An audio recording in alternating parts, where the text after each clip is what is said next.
అమ్మా భవాని లోకాల నేలే ఓంకార రూపమమ్మా, తల్లిని మహిమల్ని చూపవమ్మా.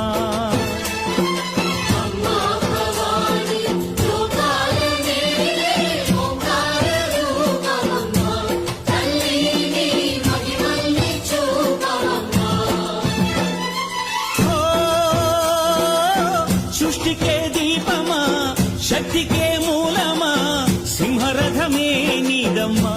అమ్మ దుర్గమ్మ భక్తులను దీవించుమా.